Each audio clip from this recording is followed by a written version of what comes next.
নমস্কার, কেমন আছেন সবাই? চলুন আজ ডেইলি রুটিন থেকে বেরিয়ে একটু কাছাকাছি কোথাও ঘুরে আসি। ওই দিন একটা ছুটির দিন ছিল, তো সব দিন তো গতানুগতিকই কাটে আমাদের। ছুটির দিনের বিকেলটা যদি একটু কাছে ধারে ঘুরে আসি তাহলে মন্দ হয় না কিন্তু। তাই শর্মিষ্ঠা একবার বলাতেই আমি রাজি হয়ে গেলাম। এই যে এটা উষা বাজারের রাস্তাটা, এয়ারপোর্টের রাস্তাটা, এটার পাশেই একটা গলি আছে, ওইখান দিয়ে ঢুকে যেতে হয়। তো ওনার থেকে টিকিট কিনে আমরা ঢুকে পড়লাম। এই বাচ্চা মেয়েটার সঙ্গে দেখা হলো, এই জন্য একটা ছবিও তুলে নিলাম। ও খুব উৎসাহের সঙ্গে আমাদের দেখাচ্ছিল সব কিছু। এটা ছিল সরকার ফার্ম হাউস। তো অনেকের মুখেই শুনেছিলাম বা সোশ্যাল মিডিয়া তো জায়গাটার কথা শুনেছিলাম, তাই এখানে চলে এসেছি ফুল পাখিদের রাজ্যে। আসার সময় দুই ধারে খুব বন জঙ্গল ছিল, ভালোই লাগছিল, বিকেল বিকেল ছিল। তো এখানে গিয়ে বিভিন্ন রকমের মোরগ, পায়রা, কোয়েল পাখি, টার্কিস, খরগোশ, কুকুর, আর ছিল কিছু মাছ আর কচ্ছপ। তো যে বাচ্চা মেয়েটা ছিল ও আমাদের ঘুরিয়ে ঘুরিয়ে সব কিছু বলে দিচ্ছিল, কোন পাখি কিভাবে ডাকে, কি খায়। এদের দেখুন না, মোরগের ঘরের সামনে মোরগ ঝুটি গাছ, বেশ দুর্দান্ত। কিন্তু ওইখানে গিয়ে কিছু লোকজনের সঙ্গে দেখা হলো, অনেক লোকজন আসে এখানে। সঙ্গে ছিল ওদের দুষ্টু মিষ্টি বেবিরাও, সব মিলে বেশ ভালো কাটছিল। দেখুন না কি বাহারি পাখি, ভাবলে অবাক লাগে সৃষ্টিকর্তার কি অদ্ভুত সৃষ্টি। কোন জাদু বলে মন্ত্র বলে উনি সব তৈরি করেন ফুলদের, পাখিদের, এটা আমাদের বোঝার বাইরে ওনার সৃষ্টি।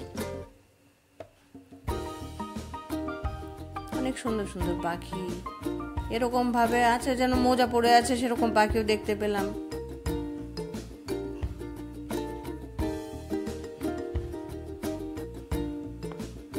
আমার সঙ্গে আপনারাও দেখুন, এনজয় করুন। জায়গাটা কাছেই, ঘুরে আসতে পারেন, কিন্তু সেরকম কোনো সময়ের ব্যাপারও নেই। এই যে শর্মিষ্ঠা, ও আর আমি কাছে ধারে, মানে কোনো মেলা হোক বা ঠাকুর বাড়ি হোক, মাঝে মধ্যে বিকেলে একটু ঘুরতে বেরোই। ছুটির দিন থাকলে বলে আমাকে, খুব উৎসাহী ও, একদম জন্মনে। ছোট, আমার থেকে অনেক ছোট। দেখুন বাচ্চারা যে এসেছিল, দুষ্টু মিষ্টি বেবিগুলো, আমার তো মানে বাচ্চা দেখলেই ভালো লাগে, এটা তো এতক্ষণে বুঝেই গেছেন। সবার সঙ্গে ছবি তুলেছি। এই জায়গাটা ছিল একটা বন্ধ করা জায়গা, এখানে আবার ঢোকা যায় ভিতরে। ওই রুমগুলিতে ঢোকা যায় না, কিন্তু এই রুমটা ওদের বিশেষ ব্যবস্থা। খুব বাহারি পাখি ছিল এখানে। তো ছোট্ট বাচ্চাটা বলছিল, তুমি দেখবে এখানে কিন্তু ঢোকা যায়। কি করে ঢোকা যায় বলো? বললো একটা দাদা আছে, ওকে বললে আমি দাঁড়াও ডেকে নিয়ে আসি। ও খুব পরম উৎসাহে গিয়ে ডেকে নিয়ে আসলো, তারপর খুলে দিল। আমরা সবাই এখানে ভেতরে গেলাম। আমাদের দেখে তো পাখিগুলি একদম ছোটোছুটি আরম্ভ করে দিয়েছে, কিচিরমিচির কিচিরমিচির, ভয় পেয়ে গেছিলো। আসলে এত লোক একসঙ্গে ঢুকে পড়েছে, তো ওরা তো নিরীহ প্রাণী।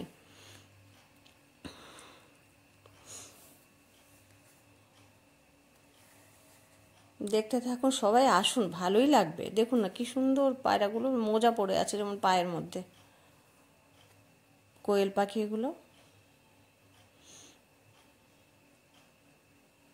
ওখানে যারা যারা এসছিল ওই দিন, এই সবাই সঙ্গে ছবি তুলেছি, ভালোই লাগে। যে বাচ্চাদের এন্টারটেনের জন্য এখানে দোলনার ব্যবস্থা আছে, পেছনে আবার একটু পিকনিকের ব্যবস্থা। এই পুচকিটা তো বেশ মিষ্টি দেখতে, ওই শর্মিষ্ঠাকে আদর করছিল। এই যে পাখিগুলো আমার গায়ে এসে বসে। অনেক ফুল গাছ আছে কিন্তু এখানে দেখার মতো। দেখুন না চারিদিকে এসছে, বসে আছে পাখিগুলো, কুটুর কুটুর করছিল। আমার যে ভয় লাগছিল না তা না। এই যে সব মাছ আছে, প্রচুর রঙিন মাছ, কচ্ছপও ছিল দুটো। না বাচ্চারা বেশ খুশিই হবে, আনন্দ পাবে। এই যে পুচকেটাকে একটু কোলে নিয়েছি।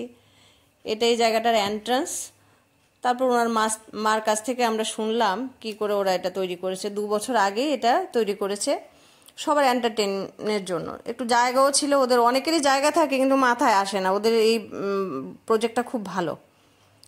তো সবাই মিলে, আত্মীয় স্বজন সবাই মিলে এটা দেখভাল করে। ওটার এইগুলি দেখতে তো অনেক লোকজনের দরকার হয়, তো সব কাকা জ্যাঠা সবাই মিলে হয়তো এটা তৈরি করেছে আর কি। বিক্রি টিক্রি করেন না, মোরগ টোরগ অনেক সময় বিক্রি করেন, কিন্তু বেসিক্যালি এটা এন্টারটেনের জন্যেই বানিয়েছে।